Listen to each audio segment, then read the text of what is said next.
Hello, my lovely, beautiful, and handsome Taurus. Kung nasaan ka man ngayon, gusto kong batiin ikaw na good morning, good afternoon, good evening. Welcome to my channel, The Insightful Bee. Gusto ko magpasalamat sa lahat na nag-subscribe ng channel ko, nag-like at nag-share. Thank you, thank you, thank you, thank you so much. Sa hindi pa nakapag-subscribe ng aking channel, huwag kalimutan i-click ang notification button at mag-subscribe sa aking channel para sa mga bagong videos at updates. So ngayon guys, sisimulan na natin ang pagbabasa sa zodiac sign na Taurus. Shuffle muna natin guys ang card.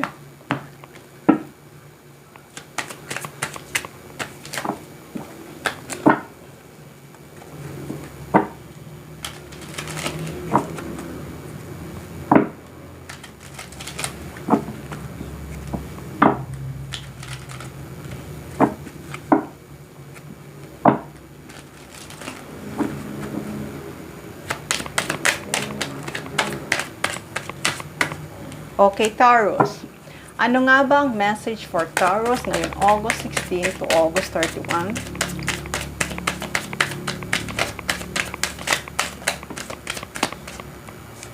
Wait.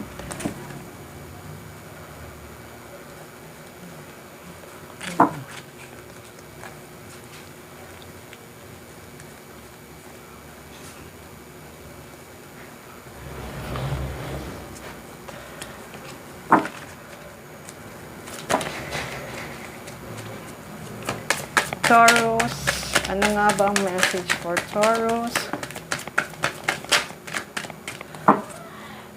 Message for Taurus. Okay, Taurus. Taurus.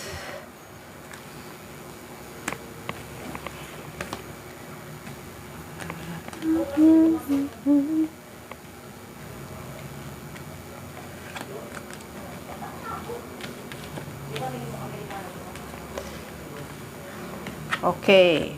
May sobra siyang isa. Kunin natin. Okay, Taurus. Okay, okay. Sa nakikita ko, ngayon ay mag-move forward ka na. Papunta ka na sa kung saan gusto mo. Ayaw mo na sa magulong lugar. Ayaw mo na sa magulong relasyon. Ayaw mo na sa magulong society. Kaya kung ano man yung gusto mo na umalis na at i-let go na sila or i-let go mo na yung past mo, nakikita ko naman na okay yan. Kasi alam ko na talaga na matagal mo na tong pinag-isipan. Matagal mo na tong pinag-isipan kung ito na ba ang right time para i-let go mo na. Tama lang yan na nag-forgive ka na. Pinatawad mo na sila at pinatawad mo na rin ang sarili mo. Kaya ngayon talagang papunta ka na kung saan na magkakaroon na ng magandang progress. Kaya kung dati ay naguguluhan ka at hindi ka makapag-isip ng may ayos, pero ngayon sa nakikita ko ay balanse na. Balanse na. Talagang alam mo na yung na-balance mo na siya. Galing ka na sa dating heartbreak na mga, hindi lang sa lover, maaaring sa heartbreak mo sa family, sa mga tao or ka-worker mo, dati ka nang nasaktan. Pero this time ay talagang napag-desisyonan mo na talagang balance na. Marunong ka nang mag-balance. Kaya kung ano man ito na gusto mong sundin, kung ano man itong naisip mo na path na para sa'yo ay tama, ay okay lang yan. Kasi nakikita ko naman na sa ngayon ay pinakikinggan mo yung puso mo. Pinakikinggan mo na yung kung ano talaga ang gusto mo. At nakikita ko naman talaga kung ano ang gusto mong mangyari dahil talagang ilang beses ka nang nasaktan, ilang beses ka nang marami ng beses ikaw na yung mga challenge na pinagdaanan mo, talagang nalampasan mo yun. Kaya ngayon ay kung ano naman yung nafe-feel mo, alam ko ay yun naman ang susundin mo. Kahit na maraming ang tao na gusto mag-offer para sa iyo ng ganito, maaaring lover to, gustong mag-offer para sa iyo, pero this time ay ayaw mo munang tanggapin. Ayaw mo munang tanggapin kasi gusto mo muna mag-focus muna sa sarili mo. Gusto mo muna, intindihin mo muna ang sarili mo, or kung gusto mo muna, mahalin mo muna yung sarili mo. Sa nakikita ko, okay na ma'am. Pero kung naghihintay ka ng dati mong lovers, or maaaring malayo kayo, wala kayong communication, pero this time ay makakatanggap ka ng mensahe na hindi mo inaasahan. Hindi mo inaasahan, makakatanggap ka ng mga mensahe or communication.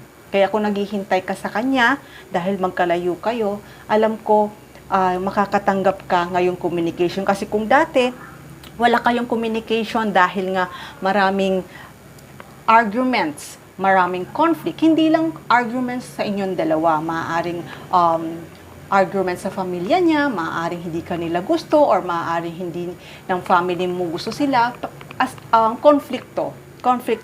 Pero alam ko naman na kahit na magkalayo kayong dalawa, or kahit na ano man yung pinagdaanan yung dalawa, alam ko ay nakayanan nyo. Kasi ito ngayon ay magkakaroon na kayo ng magandang communication. Magkakaroon na kayo ng magandang communication. Kasi maaari kasi itong tao na to ay nasa ibang lugar, naghahanap buhay, or kaya hindi maganda yung communication nyo, or maaari ito ay busy. Pero this time, kahit nagkaroon kayo ng hindi magandang pagkakaunawaan, pero huwag kang mag-alala kasi itong tao na to ay talagang nag-iipon talaga siya para sa inyo. Nag-iipon talaga siya para sa kinabukasan nyo. Kaya kung dati ay hindi pa siya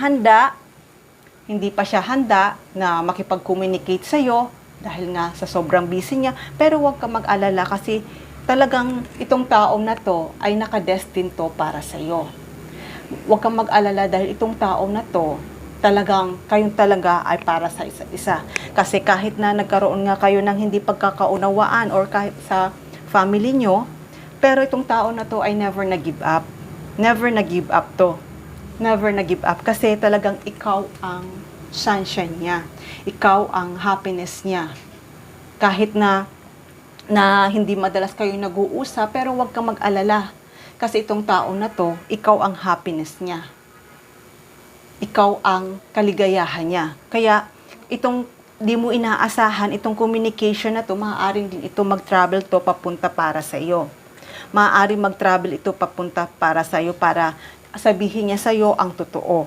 Na gusto niya kasing sabihin sa iyo na baka kasi iniisip mo, nagsisinungaling siya, kaya hindi kayo madalas na mag-communication. Pero aaminin naman niya ito sa iyo, kung ano talaga ang totoong dahilan. Pero huwag kang mag-alala, kasi itong talagang tao na to ay talagang nag-iipon siya. Nag-iipon siya para sa inyong kinabukasan. At hindi lang yan. Itong tao na to sa pagkikita niyong dalawa ay talagang stable na ang buhay nito. Maaaring na-promote na to, kaya hindi siya gaan o hindi siya makapag-travel muna sa iyo kasi maaaring na-promote siya at kailangan niyang i-familiarize or kailangan niyang i-manage muna yung bago niyang career. Kaya sa ngayon ay okay na ang lahat. Kaya huwag ka na mag-alala kasi okay na ang lahat dahil na stable na ang buhay na to. Kaya kung plano niyong dalawa, mag-move dahil kung plano nyo dalawa, sa pagkikita nyo ng dalawa, kung plano nyo na umalis kayo sa magulong lugar, o kung gusto nyo mag-build ng sarili nyo family, or pumunta kayo sa ibang lugar para doon kayo magkaroon ng masayang pamilya, sa nakikita ko naman, go lang. Okay lang yan. Okay lang yan. Okay lang na mag-move kayo, at saka para at least, yun nga, makuha nyo talaga yung happiness nyo. Dahil itong tao na to ay talagang gusto niya magsama kayong dalawa ay sa masaya. Masayang buhay, masayang pamilya. Talagang masaya talaga kayo na walang nanggugulo sa inyo at walang nag-iistorbo. Kaya itong tao na to talagang papunta na to at nakapag-desisyon na